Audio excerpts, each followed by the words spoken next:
Hello everyone. So today we're gonna do the safety tips on what things to keep in your car, especially when it comes to winter time. Snowy days, just to make sure everyone is safe out on the road. So the first thing that we like to keep in the car is you should always have a bottle of washer fluid. Whether you need it for your clean your windshield, or if your key lock is frozen and you don't have de-ice, so you can always use a little bit of washer fluid to clean it up. So washer fluid is one of the things. You want to have a scraper. Ideally, you want one that has an arm that would stand on it, so you can clean the whole windshield, clean the roof. Especially in Massachusetts, it's illegal to have too much snow on the top of your car. So scraper, squeegee if you just light snow, same thing. You can stand it, clean the top. It's always good to have a shovel, just in case you get stuck on the road. If you have a car that's front-wheel drive, rear-wheel drive, you can always clean the snow in front or rear of the tires. Or if you got to clean a path to get into your car safely. Jumper cables is a must, especially when the temperature drops. Batteries tend to die either during the winter time when it's really cold or when it's really hot outside. So the majority of the times it's in the winter time, so it's good to always have a pair of jumper cables. You may want to have a first aid kit just in case, just to be safe. All the things that you want to have is a pair of gloves. It gets really cold out there and your fingers start to hurt when you don't have a pair of gloves and you clean the snow off your car. Pro gloves, de-icer. You can spray it on your windshield. You can spray it on your lights. You can spray it on your tail lights. You can spray it on your door locks, your door handle if it's frozen. So it's always good to have a bottle of de-icer. Flashlight, just like a little tripod. $20 on Home Depot. Another thing that you want to keep in the car is either a blanket or just a spare jacket. Just in case. Break down on the side of the road. You get in the truck. You don't think you need a jacket because it's nice out. Temperature drops. Car breaks down, you don't have a jacket. So now you have a jacket or a blanket or whatever it is. It can also get used to get you, if you're stuck in the snow and you lose traction, you can either use your jacket or your blanket too. I usually like to go from the front to the back. So when I come to the front, I grab my scraper. Don't use the scraper, use the brush. First thing I do is I will clean my grill, clean my license plate, because a lot of times snow will build up on the front grill and the license plate, it will cover it up, but if it builds up on the front grill, and you're stuck in traffic, and it freezes, it may cause the car to overheat because it's just not getting enough airflow.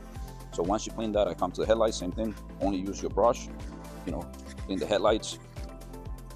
Clean your headlights. When you come to your fenders, we're gonna touch this again, but you grab your scraper and just kind of go like this, clean all the snow in between your fenders and your tires. When you come here, hopefully the night before you put your wipers up. If you didn't, just leave them where they are. Do not turn your heat on high on the windshield. You can turn the heat on, but keep it on medium, because if you put it on high and it's too cold outside, your windshield will crack.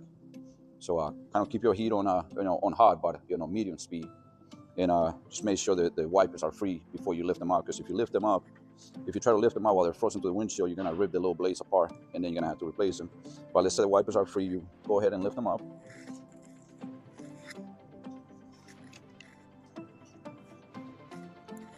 Lift your wipers up, and if it's light snow, like I said, you stick to the brush. Grab the brush, you clean it up. If it's a little bit heavier than the brush, that's when the squeegee comes into place. You grab your squeegee and just go from here to the outside. From the outside to the inside, and then just push it all to one end. With a squeegee like this, you can clean right against your hood. You can clean right against your A-pillar, and it won't cause any damage to them. And that's why it's good to have a squeegee instead of just a scraper. Because a lot of times people will grab the scraper and they will go ahead and scrape the windshield, scrape the ice off, and then when they come to this size, they won't realize, and they'll start scratching this moldings off. They'll put scratches on the paint on the hood, and eventually that will cause corrosion. But you definitely want to clean your whole windshield. So you go from the outside, there's the center. You do the same thing on the other side towards the center, and then you grab your brush in the middle and then just push it down and then out of the way. Same thing when it comes to your side windows. You gotta make sure you clear all your windows, because otherwise that's gonna be you're gonna have blind spots.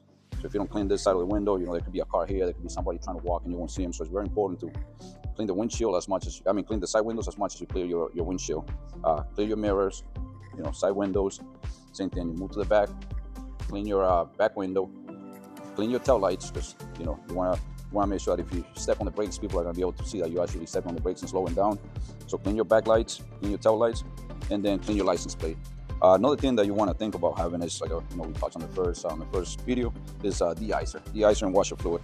If you happen, if your headlights happen to have way too much ice on them, this is perfectly safe to use on wipers, headlights, windshields. So you just go spray it on. Give it a minute, let it work its way in. Same thing with the windshield. If the windshield is too frozen, it's too much ice on it, you can't scrape it off. You grab the ice or spray it on the windshield. This is wipe. You can use it. It won't cause any damage to your wiper blades or anything like that. It won't hurt your car. It won't hurt the paint. If you don't have de-icer, you can always, if you have washer fluid, just grab some washer fluid. You can get the ice off, or if you don't happen to have a scraper, and you spray it on the top of the windshield. Spray it on the top of your headlights, just so you can have clear vision on your windshield, and if you can't see anything at nighttime, you can at least have some light. All right. So the next subject we're gonna talk about is driving when it's snowing or driving during a snowstorm. So when you're driving during a snowstorm or when it's snowy outside, or after a snowstorm, is you lose a lot of traction on the tires. So you always want to keep at least like 3 car length space. Also want to reduce your speed, probably like 10 miles per hour, 50 miles per hour, just to be safe. A lot of accidents that happen during snowstorms. After a snowstorm could have been prevented if people just decided to reduce the speed and be a little bit more cautious when you're driving on snowstorms. Be safe and just reduce the speed. Clean your windshields, and then just keep a good distance between you and the cars in front of you. There's a thing in Massachusetts that says, don't crowd the plow. So if you see plows cleaning the road, just give them space, There's a lot of people that, oh my God, they're going 10 miles an hour, I've got to go around them.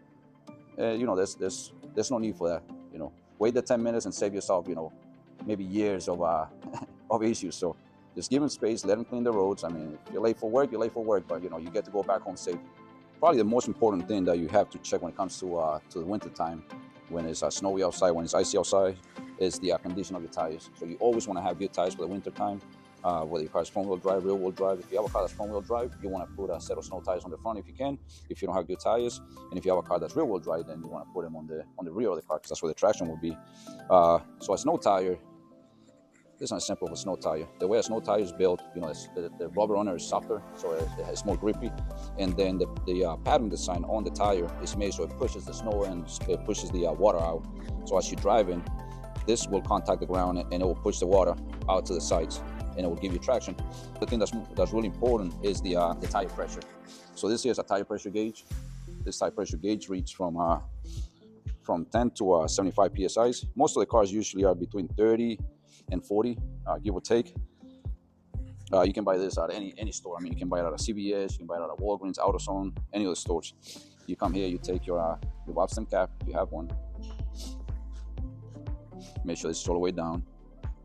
You go ahead and press it against the tire, and then you release. Against the valve stem, and release it, and then you can read it. This one is at 35. So this tire is at 35 psi's, right there. In order for you to know what the psi's of your tire should be, they always put a sticker on the driver's side door. So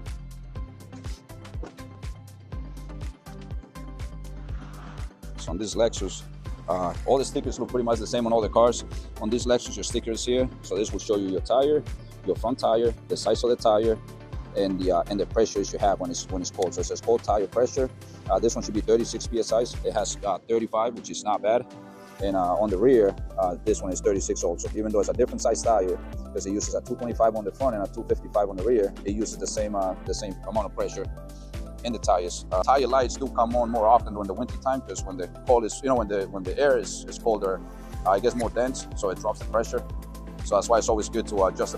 Even you could have done it on the summertime and put 35, and then wintertime comes and you go, oh geez, my tire light is on, but I haven't had any leaks in 3-4 months, and it's because of that, because the pressure on the air in the tire gets more dense and the pressure drops. So it's always good to adjust them during the wintertime again. This here is a tire pressure gauge. A lot of people don't use this. Most of the people can tell if your tire pressure is low. If your tire depth is low. But it's just a tire depth gauge. Usually you want to have at least 3 millimeters on it. 3/32. This brand new tire is 9/32. So it's like 7 millimeters. When you have a tire that's down to like 2 or 3, that's when it's time to start thinking of replacing the tire. The tires also have a wear indicator, which on this tire is this one here. So that's another way, if you don't have one of these tools, you can just see how worn your tire is by the wear indicator that's on the tire. When it's snowing outside, snow usually builds up on the front. On the front the fenders and the rear part of the fenders. And when the snow builds up, and that snow actually builds up to the point where it's touching your tire, it would actually make this tire go out of balance. And when you're driving, sometimes your steering will be shaking, and you start getting scared, thinking that maybe a tire came loose, or maybe you have a flat tire. But just grabbing your scraper, if you get out of the car and check it, and the snow is literally packed between your fender and your tire on front and rear, you can just grab your scraper, take that off, remove the snow from the front too, and I guarantee you the shaking will go away. Now, if you happen to be driving and let's say there's black ice on the road, or you get to a spot where there's a lot of ice on the ice or snow on the ground, and you happen to lose control, don't panic. Just let off the gas pedal. Do not hit the brakes. Do not hit your emergency brake, because if you lock your emergency brake, your rear end is gonna either want to go left or right. So all you do is just let off your gas, hold on to your steering wheel straight, and then just wait until it passes. If you do happen to get off the road, you can always, and you lose traction, you can always grab your floor mat. You know what? I'll grab one from the rear. So if you come off the road and you don't have a shovel and you don't have a way to get back on the road, and you lost traction, if you're trying to move forward, you can always grab your floor mat, stick it in front of the wheel that has traction. So let's say this is rear-wheel drive, so your traction tires will be the rears. You put your floor mat in front of it, and then that will just give you enough traction for you to come off. If you're stuck, or if you're trying to back up, same thing. You just put it in the rear. Or you can put one on the front, one on the rear. If you don't have floor mats in the car or extra floor mats, you can always use your spare jacket, or you can use your hoodie. All right, so when it comes to just regular knowledge or basic knowledge of your indicators on your dash, the warning lights that come on, every car, when you turn the ignition on, so you go 1, 2, all the lights on the dash will come on, and it gives you a quick 2 seconds to make sure that they're all coming on. So you'll see them all. You see your battery light, ABS, tire pressure. It's just the car is just doing like a self-diagnostics. And then there's your traction light, traction off. A lot of times on these cars, on the newer cars, if you have a problem with your ABS system, which is your anti-lock brake system, it would actually turn off your skid control system. For just, it's a safety feature that the cars have. So you always want to make sure that if you have an ABS light on, if you have a check engine light on, you just want to have that taken care of. Have a sharp look at it. If you have basic knowledge, you can always go to one of the auto parts, AutoZone. One of them will just they'll scan the light for you and tell you what could be up, what could be the cause. When it comes to your fluids, you always want to check your washer fluid. On a lot of the cars, the washer fluid cap will be blue, and your coolant will be yellow. In this case, they're all all the caps are black. But they usually have a picture on it. Like on this one, you can see your windshield fluid, because you want to make sure you don't put antifreeze or coolant where your washer fluid is, because coolant is oily. So if you put on your windshield, it's gonna affect the visibility. So you always want to make sure you don't mix them up. You don't mix your coolant with your washer fluid. Your brake fluid is usually on the driver's side, towards the back of the engine bay.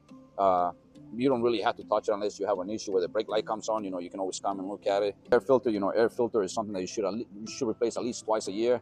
I usually replace, the ones on my car and my kids and my wife's car. I do one right before the winter starts, and then I do another one around May, because of the leaves and all this stuff that it happens to collect. So twice a year I like to replace it. It's an inexpensive item, and it keeps your engine breathing, the right way. Same thing with your batteries. On this battery, we can see that this battery was installed on 11/21. Usually you get between 3 to 7 years on batteries. Max is like 5 to 7 years. And you always want to do maintenance on and clean them up. This one has a little bit of calcium buildup on it. We can always clean that up. And same thing with the battery. After 3 to 5 years, you want to replace them, because with the cold weather, your oil gets thicker, so the battery's working harder to try to get the engine going, and the chemical reaction in the battery is just not the same when it's winter. It's harder for the battery to hold that charge, and that's why most of the times they go bad during the winter weather. During the winter time on cold weather. You also want to make sure during the winter time, if you haven't replaced your battery, or if you have, you just want to make sure that you don't leave any lights on. When you get out of the car on a cold day, if you happen to leave your dome light on, during the summertime, it will probably start once you come outside.